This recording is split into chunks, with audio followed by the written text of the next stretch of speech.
akhir pembelajaran guru dapat memberikan penilaian dan pemberian tugas kepada peserta didik dan disepakati waktu serta pengiriman hasilnya. Suatu bahan ajar atau RPP itu tidak lepas dari kompetensi dasar ya dan IPK-nya. Ya karena situ kita bisa membuat bahan ajar yang kan ya. Kalau misalnya KD-nya kita nggak tahu dari mana kita dapatnya tujuan itu kan. Jadi harus mulai dari KD.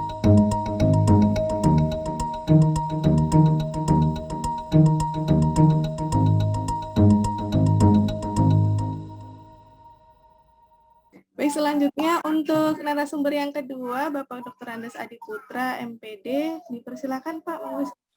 Terima kasih Bu Tias. Bismillahirrahmanirrahim. Assalamualaikum warahmatullahi wabarakatuh. Ibu dan Bapak Guru SD dan para narasumber ya. Alhamdulillah di siang hari ini kita diberi sehat ya, walafiat oleh Allah Subhanahu wa taala. Mudah-mudahan ini sebagai modal untuk kita melanjutkan aktivitas berikutnya. Perkenalkan saya Adi Putra ya. Saya sebagai dosen PGSD bidang studi saya sebenarnya pendidikan seni olahraga ya. Oke. Saya tahu bahwa ibu-ibu di SD khususnya di Kabupaten Bogor itu saya tanya tadi itu sebagian besar sekolahnya itu tidak memiliki guru olahraga khusus gitu kan. Nah, jadi guru kelas itu merangkap menjadi guru olahraga bila ada pelajar olahraga ya. Nah, oleh sebab itu sehubung dengan masa pandemi ini maka perlu saya akan memaparkan suatu pendampingan pembuatan ya, rancangan pembelajaran pembelajaran jarak jauh untuk olahraga ya. Oke, izin saya screen untuk PowerPoint-nya. Oke. Bisa lihat Ibu dan Bapak? Bisa dilihat PowerPoint-nya? Halo? Bisa lihat ya? Oke. Ya. Oke, baiklah. Oke. Bisa ya? Oke. Ya, jadi judulnya merancang rencana pembelajaran jarak jauh PJOK metode daring ya. Nah, kenapa ini saya angkat ya? Karena pertama ini saya angkat. Oke. Ya. Kita tahu bahwa sejak mulainya mewabahnya pandemi ya, pandemi di negara Cina waktu itu terjadi pandemi virus corona di mana itu mengejutkan dunia sehingga berpengaruh terhadap berbagai ya aktivitas apa ekonomi, sosial kan, keagamaan, transportasi dan aktivitas pendidikan ya di atas pendidikan. Nah, penurunan COVID-19 ini ya dirasakan muncul di Indonesia itu mulai kira-kira bulan Maret 2020 ya. Menyebabkan terganggu berbagai aktivitas di masyarakat diantaranya aktivitas pendidikan ya. Untuk memutus rantai penularan pandemi virus 19 ini, maka pemerintah dalam hal ini Kementerian Pendidikan dan Kebudayaan membuat satu kebijakan dengan mengeluarkan SK Surat Keedaran ya nomor 4 tahun 2020 ya. Nah, surat edaran itu ya berisikan tentang pelaksanaan pendidikan dalam masa darurat pandemi ya. Di antaranya dikirim ke gubernur ya, ke bupati, ke wali kota seluruhnya ya. Di antaranya tentang pelaksanaan pembelajaran di rumah ya. Oke. Nah, jadi salah satu di antara kebijakan itu mana proses belajar mengajar di rumah ya. Proses belajar mengajar dari rumah. Kenapa? Karena kalau di sekolah itu kemungkinan akan terjadi penularan ya. Maka sekarang pemerintah membuat kebijakan bahwa belajar mengajar bisa dilakukan di rumah. Di rumah berarti kan membutuhkan teknologi ya. Itu diantaranya harus menggunakan internet ya. Oke. Belajar mengajar di rumah tentu tidak mengajar begitu saja, perlu ada persiapan. Persiapan pertama itu harus membuat RPP-nya dulu, RPG-nya, rencana pembelajaran jarak jauh. Kemudian nanti melaksanakannya pembelajarannya. Di RPJJ ini itu ada dua metode, ada metode daring, ada metode luring. Nah, setelah dibuat RPP itu kan perlu dilaksanakan itu perlu persiapan, membuat persiapan misalnya PPT-nya dengan skenario pembelajarannya, kemudian melaksanakan pembelajaran ya. Nah, saya singgung dikit tentang pembelajaran jarak jauh ya. Jadi apa itu pembelajaran jauh gitu kan? Pembelajaran jarak jauh itu bisa kita artikan atau definisikan adalah pembelajaran yang direncanakan di tempat lain atau di luar tempat mengajar, dan proses pembelajaran tidak tatap muka langsung dengan peserta didik, tetapi melalui media internet, Google Meet, Zoom, dan WhatsApp ya. Nah, pelaksanaannya pelajaran itu dapat dilaksanakan kedua cara. Pertama bisa pembelajaran jarak jauh menggunakan metode daring atau online, juga jarak jauh metode luring atau offline ya. Nah, oke. Kemudian pembelajaran jauh metode daring ya, satu di antara yang tadi ya, yaitu metode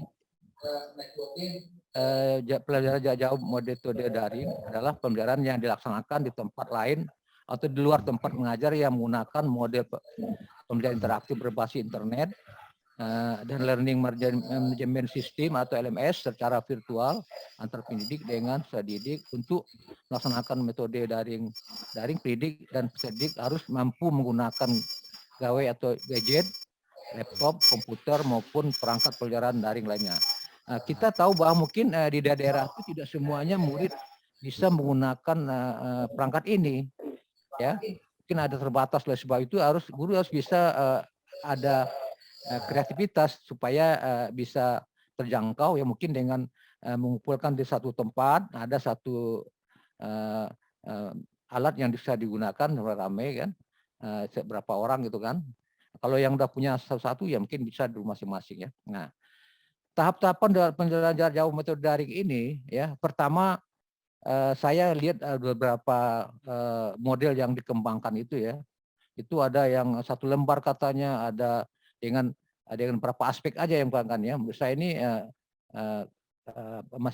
masih kurang jelas ya, karena perlu ada jelas sistematikanya membuatnya. Pertama tentu kita untuk membuat tahapan PJJ ini atau daring itu tentu kita harus membuat persiapan dulu.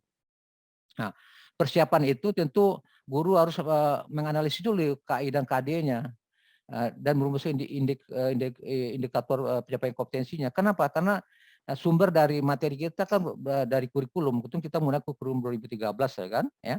Nah, itu ada KI dan KD-nya.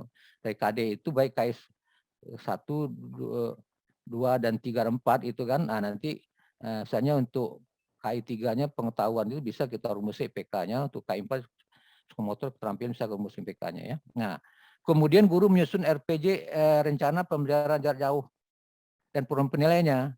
Nah, kemudian guru memastikan bahwa semua peserta didik dapat menggunakan HP atau gadget atasnya ya. Nah, kalau nggak bisa kan nanti dia tidak bisa ikut ya. Nah, itu kan kenapa? Karena nggak tahu gunanya. Sebab itu guru harus memantau berapa di kelas yang mampu melakukan, berapa tidak kan. Nah, nanti kalau tidak itu mungkin bisa bergabung dengan teman-teman yang lain gitu kan. Oke. Kemudian pelaksanaan pembelajaran tatap muka secara virtual atau ya. Nah, pelaksanaannya tentu setelah kita buat RPP-nya nanti ya. Ya, RPP itu ada identitas, ada KD dan indikator, ada tim pembelajaran, dan ada alat media dan sumber pelajaran, kemudian ada skenario pembelajarannya, kemudian ada penilaian kan. Udah buat itu nanti kita akan harus laksanakan kan. Nah, jadi kalau laksanakan kita harus membuat skenario pembelajarannya ya. Ada skenario itu ada kegiatan awal atau pendahuluan, ada KNT dan kegiatan akhir ya. Nah, setiap kegiatan awal itu kita harus ada berinteraksi dengan siswa, itu menyapa dan mengajak pendidik berdoa sebelum dan sesudah pembelajaran kan. Nah, kemudian guru menyampaikan materinya sesuai dengan rencana pembelajaran jarak jauhnya yang telah dibuat sebelumnya. Kemudian guru harus mengkoordinasikan ya agar terjadi komunikasi dua arah ya antara guru dengan peserta didik ya. Jangan nanti hanya guru aja, muridnya dengar aja. Jadi harus ada fungsi dua arah ya. Kalau dapat fungsi 3 arah juga bisa atau banyak arah ya, jangan hanya satu arah. Nah, di akhir pembelajaran guru dapat memberikan penilaian dan pemberian tugas kepada peserta didik dan disepakati waktu serta pengiriman hasilnya. Nah, kemudian pembelajaran itu yang model kedua. Yang model ketiganya ini pelaksanaan pembelajaran kalau menggunakan akses ke sumber dan media pembelajaran ya. Nah, guru itu juga perlu menyapa ya, menyampaikan nanti kan ada yang harus dikerjakan ya. Oke, sekarang kita masuk ke ini ya. Nah, guru menugaskan peserta didik untuk mengakses sumber media pembelajaran yang ditentukan sebelumnya. Ini mungkin sudah dilakukan sebagian besar oleh guru-guru ya. Kenapa? Karena guru banyak kan kalau udah jauh itu kan memberikan tugas buku, kemudian apa yang harus dibaca anak itu sudah disiapkan ya. Kemudian sumber dan media pembelajaran yang diakses itu disesuaikan dengan materi pembelajaran yang sudah dibuat rancangan pembelajaran jarak jauhnya ya. Kemudian di akhir pembelajaran guru dapat memberikan penugasan kepada peserta didik dan sepakati atas waktu dan bagaimana mengirimkan hasilnya ya. Nah, jadi itu pelaksanaan ketiga, keempatnya sini penilaian ya. Dalam penilaian RPP pembelajaran jarak jauh ini ada penilaian sikap, penilaian pengetahuan, dan penilaian keterampilan ya. Nah, jadi hampir sama lah ya. Mungkin penilaian sikap ini guru mungkin menggunakan strategi menggunakan format penilaian yang sudah dibuat rubriknya, kriteria penilaiannya. Kemudian kalau pengetahuan itu mungkin guru dan membuat itu instrumen soal-soal yang dikirim nanti melalui Google Form atau lainnya. Kemudian penilaian keterampilan atau tentu ada format penilaiannya ya. Nah, oke. Atau ada bentuk apa nanti yang dinilaikan. Nah, oke. Kemudian kalau metode luring itu hampir sama, hanya bedanya di sini ada persiapan belajar juga, ada pelaksanaan pembelajaran juga, tapi dengan menggunakan bahan cetak atau bahan cetak ajar ya, pelaksanaan pembelajaran dengan media TV atau radio dan seterusnya. Ini kalau luring ya. Nah, penilaiannya ada penilaian kualitatif, ada penilaian kuantitatif. Penilaian kualitatifnya penilaian berhubungan dengan penilaian sikap. Contohnya kalau di kurikulum 2013 ada penilaian sikap spiritual, sikap sosial kan. Nah, kemudian penilaian kuantitatif itu berhubungan dengan penilaian pengetahuan atau ya kognitif, itu penilaian keterampilan ya.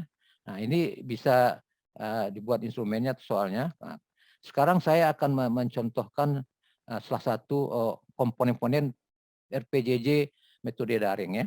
Nah, saya coba cari referensi dari beberapa internet ya, bahwa sudah banyak guru-guru mencoba membuat metode RPP daring ini, yaitu untuk ada kartu 1 lembar ya, ada yang berapa lembar kan, tapi komponennya itu ya kita minimal, walaupun kita tahu bahwa untuk perangkat RPP itu kan ada banyak komponen kan, diantaranya ada komponen identitas, ada KI, ada KD ya, dan indikator, kemudian ada tujuan pembelajaran, ada bahan materi pelajaran, materi pokoknya, ada strategi, kemudian metode, model dan media metode pembelajarannya, ada skenario pembelajaran, langkah pelajaran, ada alat dan media dan sumber pelajaran, kemudian ada penilaian. Jadi banyak komponennya. Nah, saya dari banyak komponen saya ambilnya 5 aja atau 6 aja ya. Pertama ada identitas ya. Nah, jadi tidak semuanya. Identitas pertama perlu kita identitas karena supaya RPPJ kita ini jelas gitu kan. Nah, misalnya satu pendidikan tentu sekolah dasar kan. Nah, kelasnya semester berapa? Sekarang semester 1 misalnya kelas 2 misalnya semester 1 kan. Temanya apa? Tentu tema itu kita ambil dari kurikulum 2013 ada tema, ada subtema. Di antara semua itu tentu ada materi pokok yang kita, karena ini kita fokus pada PJOK misalkan ya. Ya. Kemudian nanti alokasi waktu berapa ya. Nah kemudian itu identitas ya. Tapi kemudian ada komponen kompetensi dasar. Kompetensi dasar itu kita setelah melihat dari kurikulum kita, kurikulum 13 misalnya, di kurikulum itu kan ada tema, misalnya kelas 2 ya.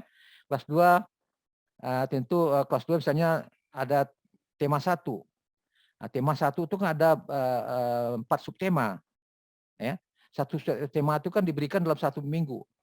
Itu terdiri dari 6 pembelajaran. Nah, satu pembelajaran kan diberikan dalam 1 hari. 1 hari itu terdiri dari 3 muatan pelajaran. Di antaranya ada bahasa Indonesia atau PPKN atau PJOK kan. Nah, ada 3 muatan pelajaran tuh kan. 3 muatan pelajaran diberikan 1 hari. Nah, kebetulan yang saya rancang ini hanya untuk 1 muatan pelajaran aja ya. Saya tahu bahwa ibu-ibu dalam membuat RPP-nya untuk 1 hari 3 muatan pelajaran ya. Nanti di kelas. Oke. Jadi komponen pertama identitas, kompetensi dasarnya. Nah, kita harus analisis juga itu KI tadi sama KD-nya sehingga nanti bisa tentukan indikator capaian kompetensinya ya. Dan alat media dan sumber pelajaran ya. Nah, keempatnya skenario pembelajaran. Skenario pembelajaran ya tentu ada di dalam pola mengajar itu ada 3 ya. Kegiatan pendahuluan, inti dan akhir. Nah, kegiatan pendahuluan itu apa? Yang kita berikan tentu pertama menyapa ya. Menyapa peserta didik kan, kemudian membimbing dia untuk berdoa ya.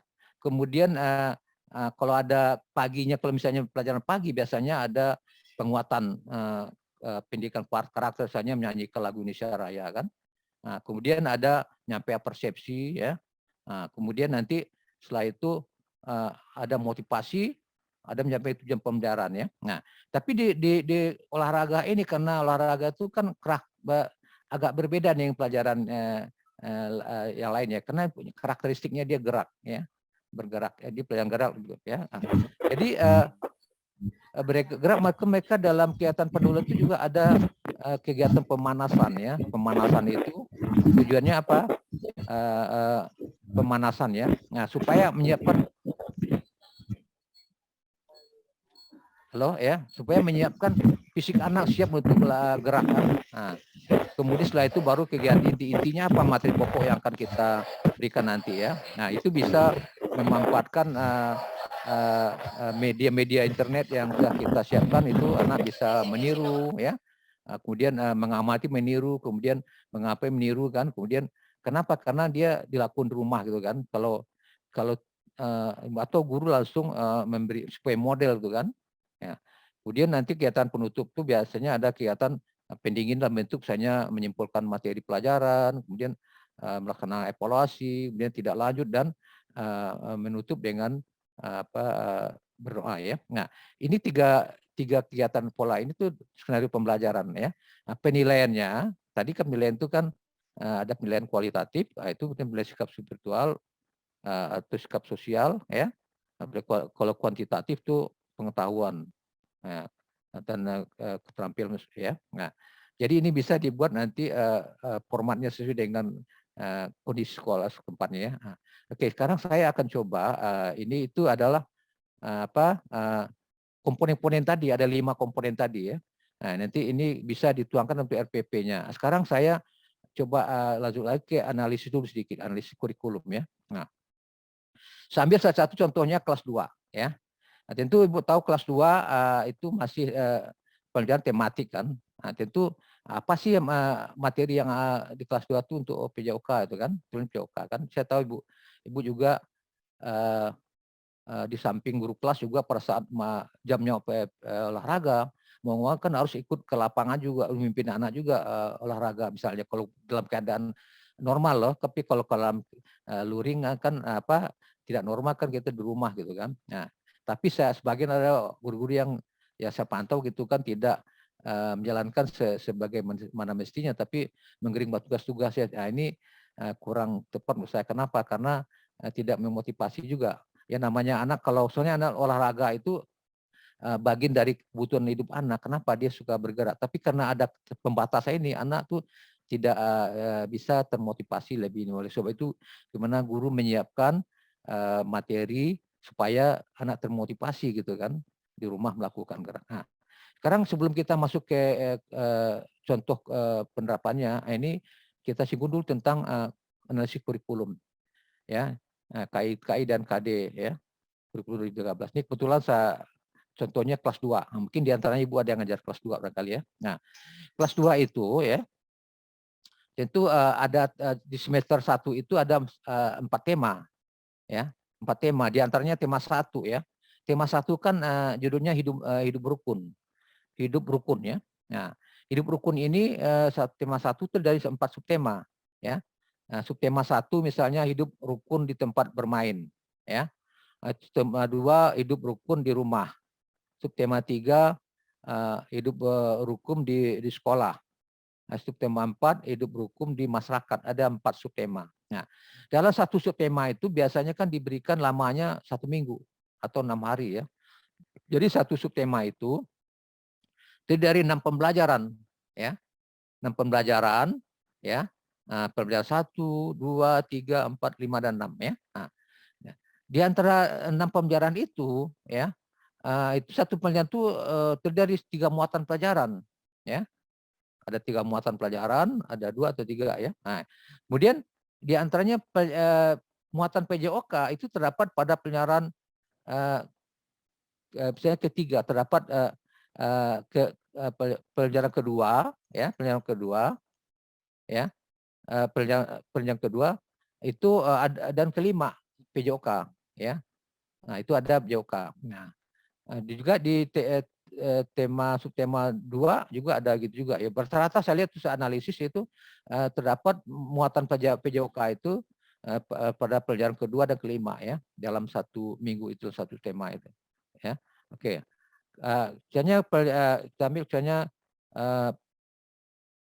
pemetaan kondisi dasar tema 1, subtema 1 dan pelajaran kedua. Nah, jadi pelajaran kedua tadi ya, itu dari 3 muatan, ada muatan bahasa Indonesia, ada muatan PPKN, ada muatan PJOK. Nah, di sini ibu-ibu kan hanya dituliskan sini hanya KD saja.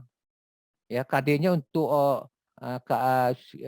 pengetahuan KI 3 ya. Dan KD untuk KI 4 psikomotor keterampilan. Jadi nggak ada indikator di sini ya.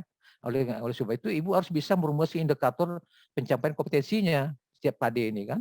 Nah, ini ada PJOK. Nah, PJOK ya. Jadi oke. Nah, jadi kita membahas tentang PJOK nih kelas 2 tema 1 subtema 1 pembelajaran kedua ya. Nah, ini. Oke. Nah, sekarang rencana pembelajaran jarak jauh PJOK kelas 2 sekolah dasar tema 1 subtema 1 pilihan kedua ya. Ini contoh aja ya. Walaupun ibu wah saya kan bukan guru olahraga Pak ya, tapi kalau nggak ada sekolah itu guru olahraga, siapa yang ngajar olahraga di kelas itu? Pasti ibu kan? Kenapa? Karena olahraga juga bagian pelajaran yang penting di sekolah itu dan punya nilai gitu kan. Nah, harus dilaporkan. Nah, maka anak kita harus bisa juga mengajar walaupun tidak sebagus guru yang memang latar belakangnya dari olahraga gitu kan. Oke. Nah, kemudian sini identitas kan. Nah, identitas ya. Tadi kan satu pendidikannya itu sekolah dasar, kelasnya kelas 2, semester 1, temanya hidup rukun, subtemanya hidup rukun di rumah, materi pokoknya gerak dasar lokomotor ya. Nah, pembelajarannya kedua, alokasi waktu ini bisa 30 sampai 50 menit ya. Nah, tergantung dari kondisi sana bisa ya. Nah, oke. Nah, ini identitas. Kemudian kita masuk ke pembahasan rumusan. Nah, ya. Jadi kenapa saya harus angkat KDD di IPK-nya? Karena kita kalau membuat suatu bahan ajar atau RPP itu tidak lepas dari kompetensi dasar ya dan IPK-nya. Ya karena situ kita bisa membuat bahan ajar yang kan ya. Kalau misalnya KD-nya kita nggak tahu dari mana kita dapatnya tujuan itu kan. Jadi harus mulai dari KD dulu ya. Nah, di KD buatan PJOK ini ya ada KI 3. KI 3 apa? Itu kognitif pengetahuan.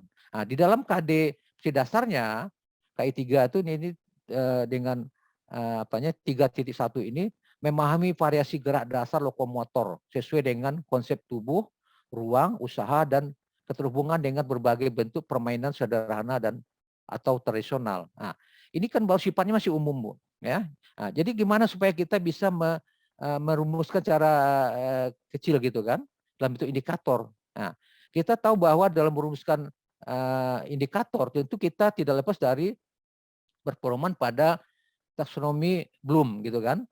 Saat itu kan ada 3 domain yang dikembangkan, ada domain afektif, kognitif, psikomotor kan. Nah, situ kan ada kata kerja KKO-nya, kata kerja personalnya ya. Ya. Nah, kata kerja eksternalnya. Nah, untuk pengetahuan itu tentu KKO-nya itu KKO eh, pengetahuan atau kognitif. Nah, itu kan ada tingkatannya, nggak ada 6 itu. C1, C2, C3, C4, C5, C6 kan. C1 tentang ingatan tuh mengingat ya.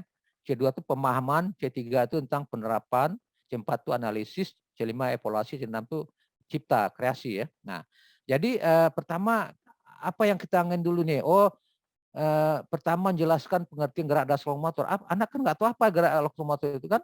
Nah, itu oh berarti ini C apa nih C2 ya, pemahaman.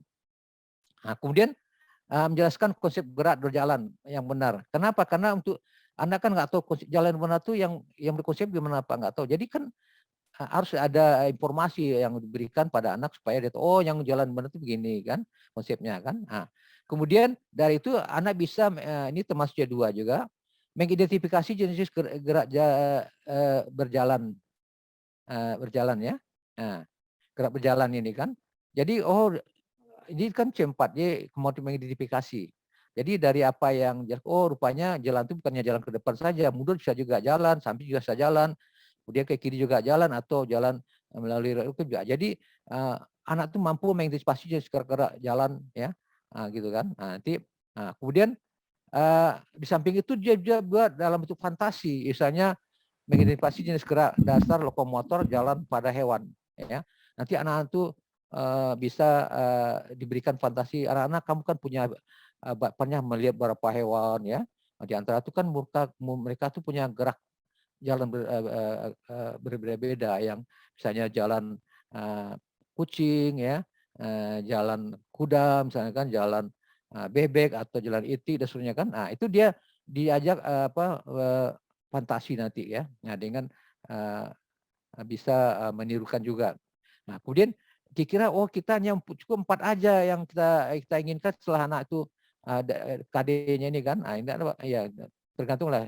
Itu tergantung dari ibu masing-masing nanti mau 4 mau 1 mau 2 tapi maksud dari KD itu bisa tercapai gitu kan dengan merumus indikatornya. Nah, kemudian kita KI4 itu yaitu keterampilan psikomotor ya. Sini KD-nya yang tertulis di kurikulum itu mempraktekkan variasi gerak dasar lokomotor sesuai dengan konsep tubuh, ruang usaha, dan keterhubungan dengan berbagai bentuk permainan sederhana atau tradisional. Nah, ini kan masih umum sifatnya. Supaya lebih khusus, kita harus rumuskan IPK-nya, indikator pencapaian kompetensinya. Pertama, apa itu yang kita rumus ya? Mendemonstrasi gerak dasar jalan sesuai dengan konsep gerak. Jadi dia tadi dia udah tahu, paham kan, tapi sekarang dicoba, dia bisa melakukan, memperagakan kan, gerak jalan sesuai dengan konsep gerak itu gimana kan. Nah, keduanya, samping udah tahu dia juga bisa menirukan macam-macam gerak lokomotor yang terdapat pada hewan. Jadi dia bisa membuat fantasi.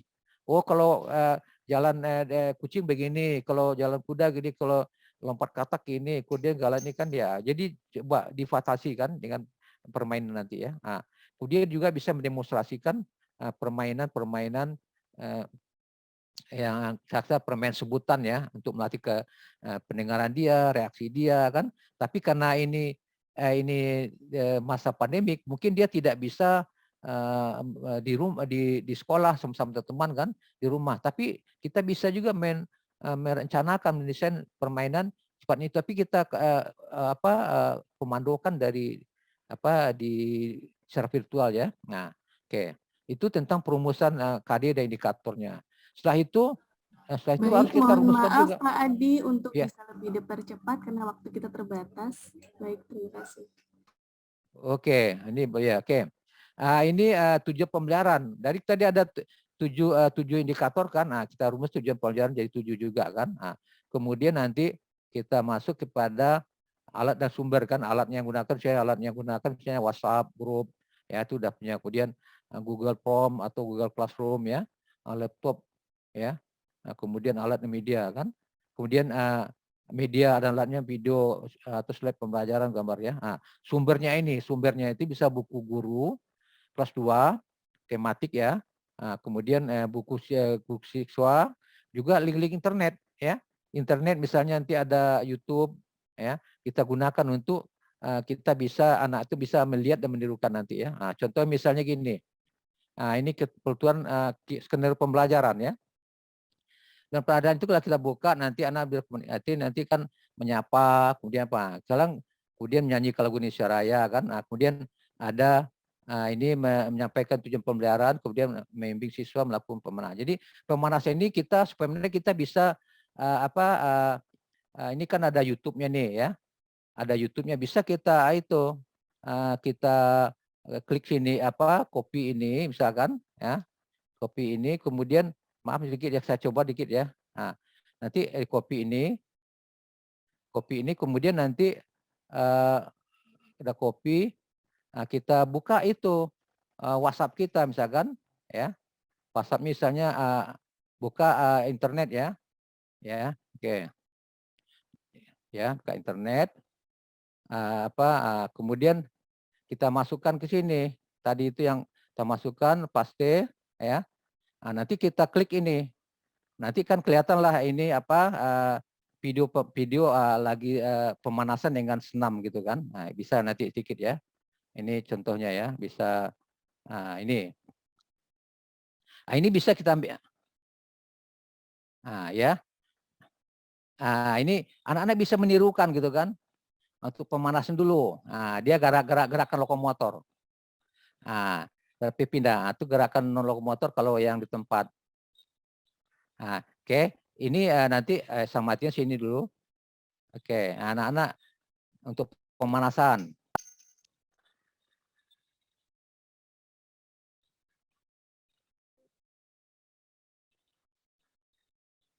Oke, ya sebenarnya karena waktu juga saya persingkat ya karena saya harus mengingat waktu juga ya. Oke, oke sekarang tadi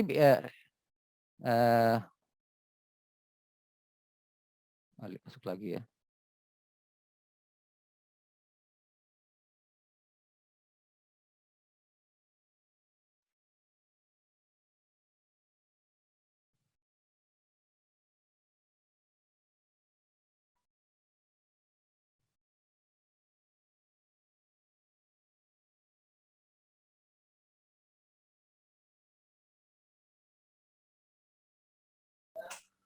Baik, mohon maaf Bapak, ada kendala apa? Udah kelihatan Bu, belum ya? Belum Bapak, karena memang itu harusnya di slideshow dulu, kemudian baru diklik linknya itu baru bisa terbuka. Oh gitu, stop dulu gitu tadi ya? Ya Bu. Oke, tadi video tadi kelihatan nggak Bu? Tidak Bapak. Oh nggak kelihatan ya, oke. Nah ini gini ya, saya oke saya dulu ya.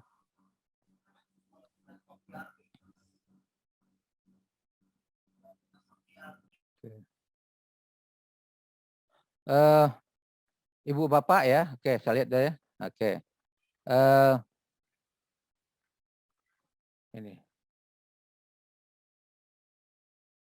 Ini bisa lihat nggak Bu? Bu Tias?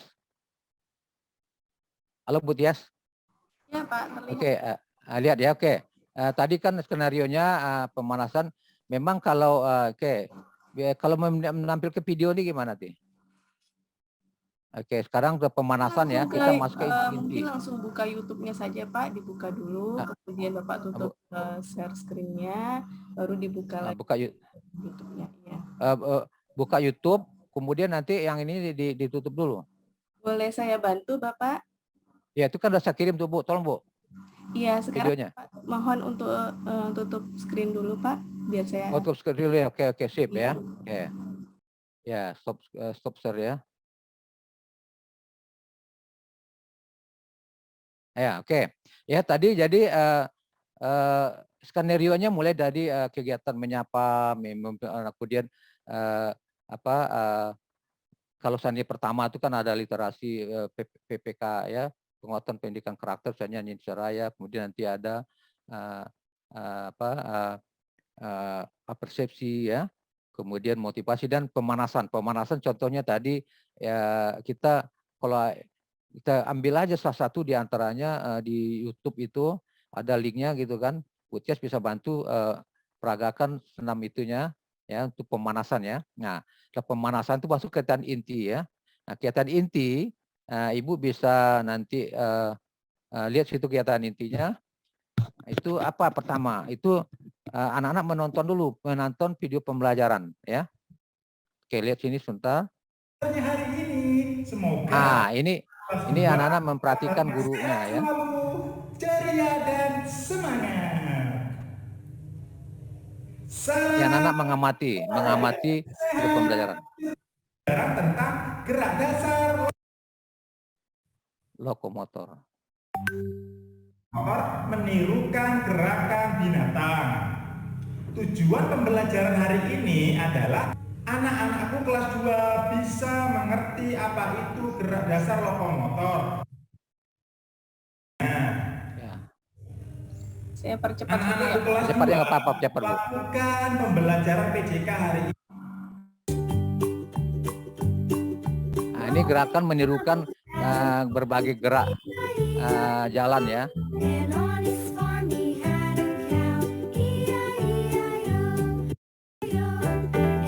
Ini gerakan menirukan kucing berjalan. Nah, ini fantasi anak-anak ya. Nah, gerakan ya maju lagi. Ini kan di rumah bisa lakukan sendiri atau ini kodok melompat gitu kan fantasinya. Nah, ini oke. Itu yang ini ya. Oke, sekarang masuk lagi video berikutnya Bu Tias. Ya. Video berikutnya itu tentang gerak jalan yang benar gitu ya. Gerak jalan, ada linknya berikutnya.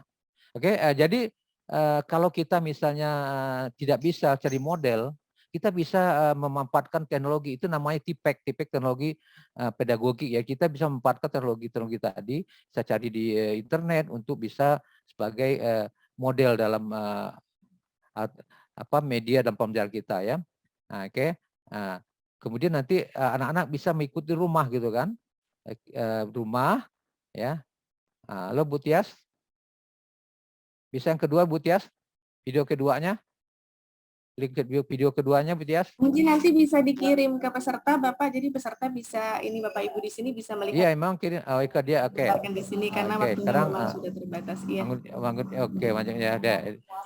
Lanjut ya. Nah, oke, kemudian ini tinggal lanjut.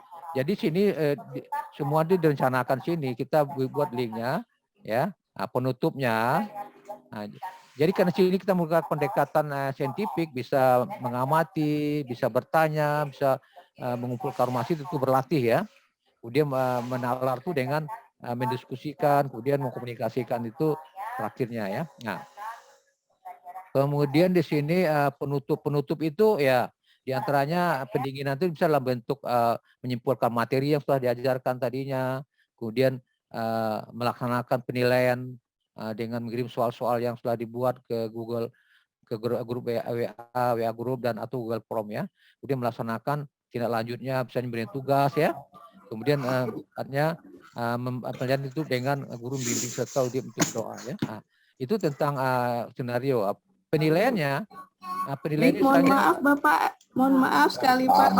Habis nanti waktu diskusi dengan peserta sangat terbatas karena kan peserta luring, jadi hanya dibatasi sampai jam 12 sesuai dengan perjanjian kita dengan Satgas Covid di Satgas.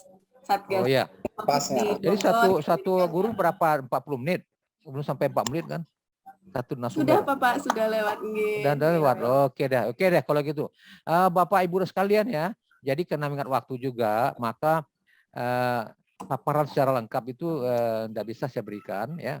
Tapi mudah-mudahan saya kirimkan nanti RPP-nya sama itu bisa kita kembangkan juga, ada format rancangan RPP-nya, tinggal Bapak Ibu coba mengisi gitu kan dengan di rumah masing-masing nanti ya. Demikianlah Ibu dan Bapak sekalian atas perhatiannya ya. Saya ucapkan terima kasih. Mudah-mudahan apa yang dipaparkan sini walaupun sedikit tapi dapat memberikan gambaran bahwa walaupun pasca pandemik ini kita tetap membuat persiapan mengajar ya. Mengajar yang mengakomodasi kebutuhan materi yang ada di kurikulum. Atas perhatiannya saya Adi Putra